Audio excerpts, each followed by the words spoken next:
I'm a baby boomer. I was born just after the war. We've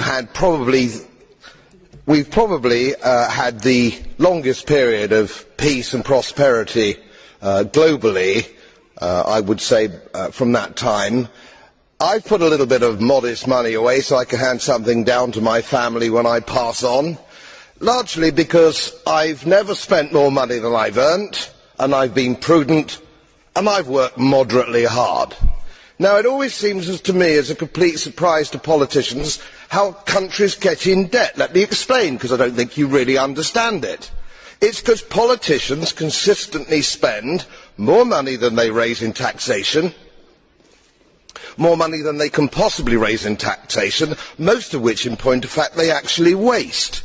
The reason we're talking about countries which are broke, and they are broke, is because they're ridiculous, ineffective, ignorant politicians consistently spend more money than they can raise, and then they borrow, and worse, they then print money, because politicians and their central banks have a machine which prints money.